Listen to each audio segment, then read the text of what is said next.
Pasien tersebut, 5 orang daripadanya telah didapati positif COVID-19. Mereka termasuk isteri dan 2 orang anak, seorang rakan dan anak kepada rakan tersebut yang juga menghadiri perkumpulan keagamaan di Kuala Lumpur, Malaysia.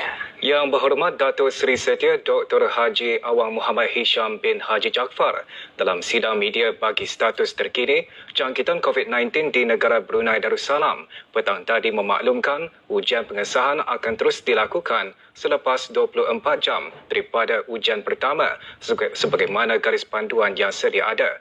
Menteri Kesihatan juga menjelaskan kira-kira 90 orang warga tempatan telah sama-sama menghadiri perkumpulan keagamaan tersebut di Kuala Lumpur pada 28 Februari hingga 3 Mac 2020.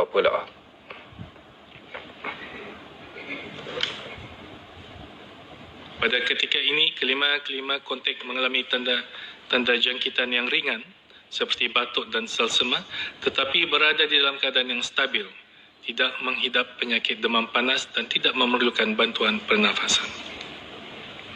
Kementerian Kesihatan akan terus melaksanakan penyiasatan kontak ataupun kontak tracing dan tindakan lanjut akan diambil sebagaimana garis panduan yang sedia ada yang mana telah dihasilkan berdasarkan bukti-bukti saintifik.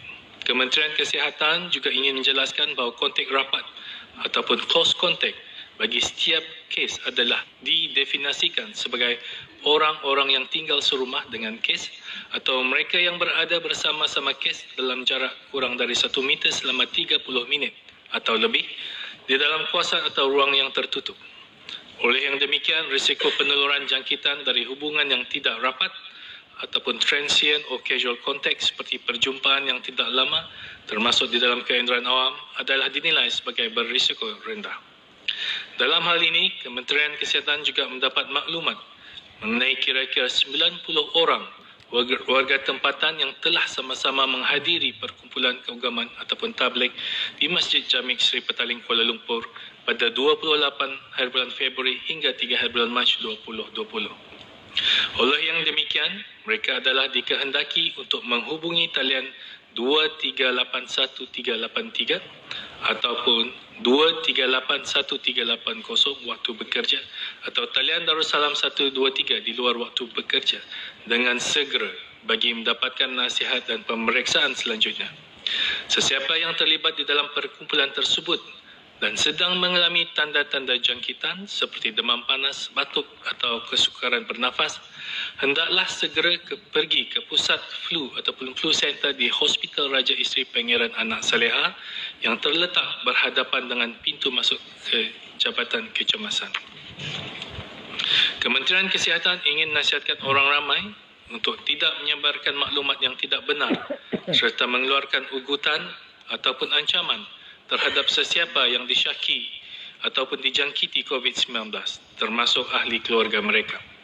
Sebagai rakyat dan penduduk negara Brunei Darussalam, terutamanya yang beragama Islam, seharusnya mendoakan kesembuhan dan kesejahteraan orang-orang yang dijangkiti COVID-19 dan supaya negara Brunei Darussalam dilindungi daripada segala bencana dan wabak penyakit.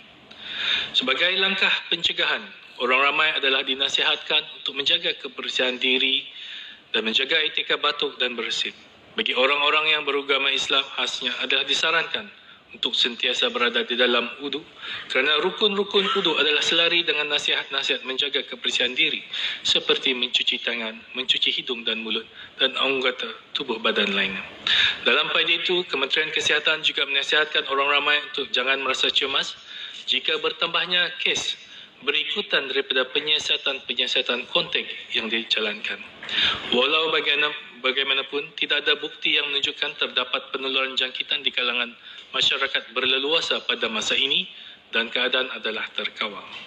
Kementerian Kesihatan akan terus memantau perkembangan kejadian jangkitan ini dan akan memaklumkan kepada orang ramai mengenai sebarang perkembangan terkini mengenainya.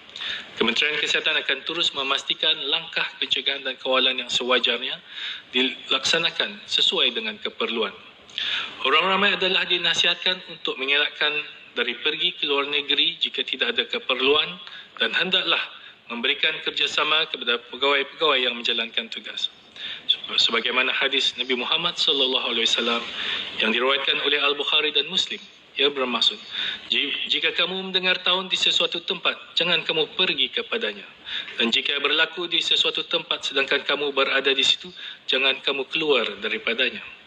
Oleh yang demikian, kita hendaklah bersatu dalam solidariti bagi menenangi wabak COVID-19 ini dan bukannya mendiskriminasikan mana-mana pihak.